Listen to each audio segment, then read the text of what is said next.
नमस्कार, आप देख रहे हैं कच्चा चिट्ठा और मैं हूं आपके साथ राजप्रीत कौर। पश्चिम बंगाल में लगातार ईडी का एक्शन जारी है। अब ईडी ने एक ऐसी धमाकेदार चीज का जिक्र कर दिया है जिसको सुनने के बाद ममता बनर्जी सिर से पैर तक पसीने पसीने हो गई हैं। और ऐसा माना जा रहा है कि अब ममता बनर्जी भी ईडी के शिकंजे में आ सकती हैं। ममता बनर्जी के करीबी और पूर्व मंत्री को ईडी ने गिरफ्तार कर लिया था, लेकिन अब पूर्व मंत्री के घर से ईडी को एक लाल डायरी मिली है।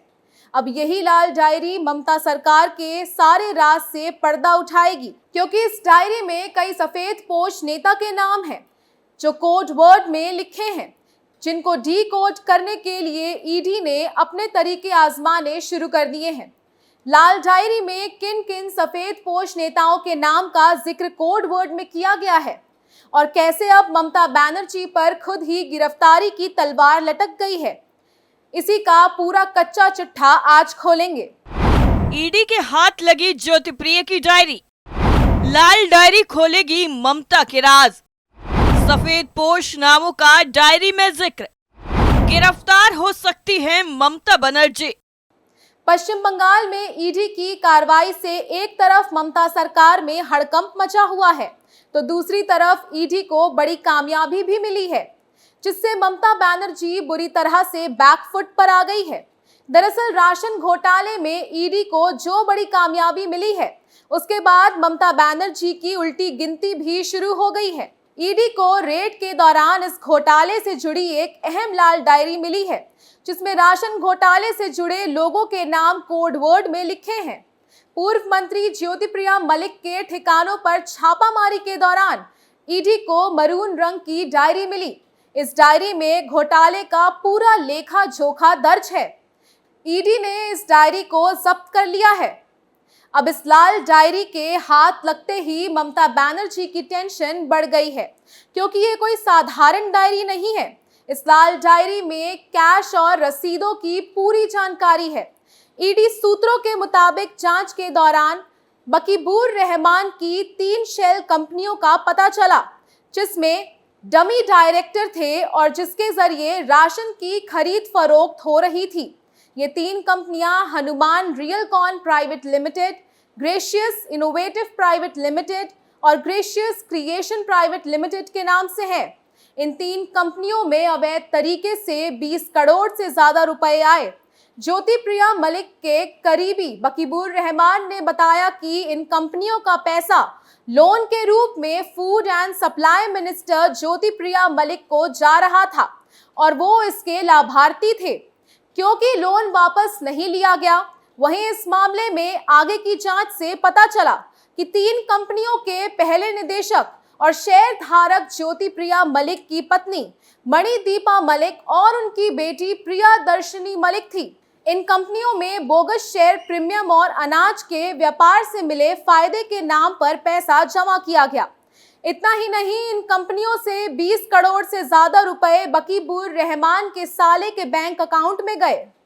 सीज हुआ 16 करोड़ रुपए। 26 अक्टूबर को ईडी की छापामारी के दौरान 16 करोड़ रुपए सीज किए गए।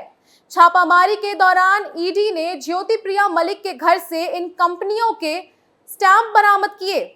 उनके घर से काम करने वालों के बयान दर्ज हुए। उन्होंने भी बताया कि इन कंपनियों में डायरेक्टर मलिक के परिवार के लोग हैं। छापामारी के दौरान एक शख्स के फोन में एक नंबर माइक के नाम से लिखा मिला, जिसको 68 लाख का पेमेंट दिया हुआ दिखाया गया है। वो दरअसल मिनिस्टर ऑफ इंचार्ज थे, जो असल में फूड एंड सप्लाई मिनिस्टर थे। ये पैसे बकीबूर रहमान के कहने पर मंत्री को दिए गए। बकीबूर रहमान ने मलिक और उसके परिवार के लिए फ्लाइट के टिकट भी बुक कराए। इसके भी सबूत मिले। आगे की जांच के दौरान ये भी पता चला कि नवंबर 2016 से मार्च 2017 के दौरान मणिदीपा मलिक के IBTI बैंक खाते में 6.03 करोड़ रुपए जमा किए गए थे। नवंबर 2016 के दौरान प्रियदर्शनी मलिक के IBTI बैंक खाते में 3.79 करोड़ रुपए जमा किए गए थे। 4 अप्रैल 2016 को ज्योतिप्रिय मलिक ने पश्चिम बंगाल विधानसभा चुनाव में जो एफिडेविट फाइल किया था, उसमें अपनी पत्नी के खाते में केवल 45,000 रुपए दिखाए थे, जबकि अगले ही साल उनके खाते में 6 करोड़ से ज्यादा रुपए आ गए। ज्योतिप्रिया मलिक के ठिकानों पर छापामारी के दौरान एक मरून रंग की डायरी ईडी को मिली, जिसमें घोटालों से जुड़े पैसों और रसीदों की पूरी जानकारी है। इस डायरी में MIC ज्योतिप्रिया मलिक का नाम बालूदा के नाम से दर्ज है। साथ ही डायरी में 3 कंपनियों के नाम बताए गए। इसमें NPG का नाम था और लेन देन के बारे में जानकारी थी। डायरी में लिखा है कि बालूदा यानी MIC श्री को कैश कैसे मिला, जो ज्योतिप्रिया मलिक और उनकी 3 कंपनियों में जमा किया गया था, जिन्हें पहले Sharda Arts Private Limited, Gracious Creation Private Limited, Sharda Film Private Limited, Gracious Innovative Private Limited और हनुमान रियलकॉन प्राइवेट लिमिटेड के नाम से जाना जाता था। कब दर्ज हुआ घोटाले का केस? पश्चिम बंगाल पुलिस ने इस घोटाले को लेकर 22 फरवरी 2020 से लेकर 2022 तक कई केस दर्ज किए गए हैं। PDS राशन अवैध तरीके से बेचते थे और इनको बेचने वाले कई लोग गिरफ्तार किए गए। ये राशन पब्लिक डिस्ट्रीब्यूशन सिस्टम के तहत West Bengal public distribution system के जरिए सप्लाई होते थे। राशन सप्लाई की जिम्मेदारी सरकार ने NPG rice mill private limited को दी थी, जिसका डायरेक्टर बकीबुर रहमान था। छापामारी के दौरान एक शख्स के यहां से डायरी मिली, जिसमें खरीद फरोख्त की पूरी जानकारी थी। उस शख्स ने बताया कि वो अवैध तौर पर पिछले 8 से 10 सालों से PDS राशन की खरीद फरोख्त कर रहा था। जांच के दौरान ये भी पाया गया कि एक व्यक्ति के पास PDS राशन बेचने का लाइसेंस है, लेकिन वो इस राशन को ओपन मार्केट में बेचता है। ये पूरा ration NPG rice mill private limited से आ रहा था, जो मिल मालिक की मिलीभगत से खुले बाजार में अवैध तरीके से बेचा जा रहा था। वहीं फ्लोर के मैनेजर ने अपने बयान में बताया कि वो सरकारी वितरकों को 20 से 40% कम राशन सप्लाई करता था और ये राशन प्राइवेट दुकानदारों को जाता था। सबूत के तौर पर कई रजिस्टर जब्त किए गए, जिसमें पेमेंट और ऐसे वितरकों की पूरी जानकारी थी। बरामद हुए 100 से ज्यादा स्टाम्प। पश्चिम बंगाल में ईडी की छापामारी में बरामद लाल डायरी के राज भी बाहर आने शुरू हो गए हैं। ईडी ने अपनी छापामारी में पश्चिम बंगाल सरकार के अलग अलग विभागों के 100 से ज्यादा स्टैंप बरामद किए। आरोपी बकीबुर रहमान ने माना कि वो कई साल से इस घोरक धंधे में लगा है। बकीबुर रहमान को 14 अक्टूबर 2023 को गिरफ्तार कर लिया गया। रहमान ज्योतिप्रिया मलिक के बेहद करीबी माना जाता है। अब ममता बनर्जी की पार्टी TMC भ्रष्टाचार के काल में समा रही है। 2011 से अब तक दर्जन भर से ज्यादा TMC के नेता मंत्री गिरफ्तार हो चुके हैं। कितनी अजीब बात है कि ममता बनर्जी और अरविंद केजरीवाल दोनों ही कट्टर ईमानदारी का दावा करते हैं, लेकिन वे ऐसी सरकारों का नेतृत्व कर रहे हैं जिनके मंत्री भ्रष्टाचार में डूबे हुए हैं। पश्चिम बंगाल में एक के बाद एक घोटाला सामने आ रहा है। भ्रष्टाचार के मामलों में तृणमूल के 1 दर्जन से अधिक नेता मंत्री सलाखों के पीछे पहुंच गए हैं।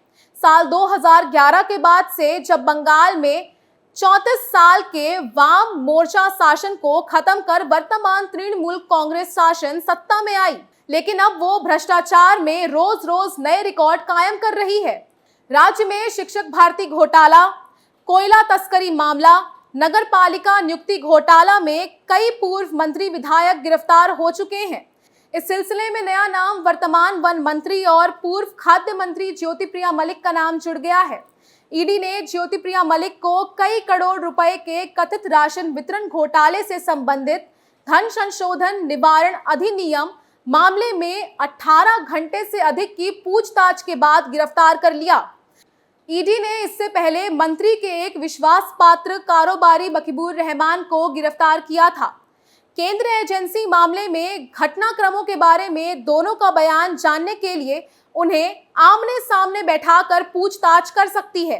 ईडी ने 26 अक्टूबर को राशन वितरण में भ्रष्टाचार के मामले में TMC नेता और राज्य के वन मंत्री ज्योतिप्रिया मलिक को गिरफ्तार किया। 27 अक्टूबर को उन्हें 6 नवंबर तक ईडी की हिरासत में भेज दिया गया। ये गिरफ्तारी ईडी की तरफ से कोलकाता के बाहरी इलाके सॉल्ट लेक में मलिक के आवास पर तलाशी लेने के एक दिन बाद हुई। मलिक वर्तमान में वन मामलों के राज्य मंत्री हैं और पहले उनके पास खाद्य और नागरिक आपूर्ति विभाग का प्रभार था। ईडी ने इससे पहले मंत्री के एक बेहद ही करीबी बकीबुर रहमान को गिरफ्तार किया था और अब एक लाल डायरी ममता के पूर्व मंत्री और खुद ममता बनर्जी के राज खोलेगी। अब देखना होगा कि लाल डायरी के चंगुल में फंसी ममता सरकार क्या बाहर निकल पाती है या फिर नहीं। कच्चा चिट्ठा में आज के लिए फिलहाल इतना ही। बाकी खबरों के लिए देखते रहिए कैपिटल टीवी।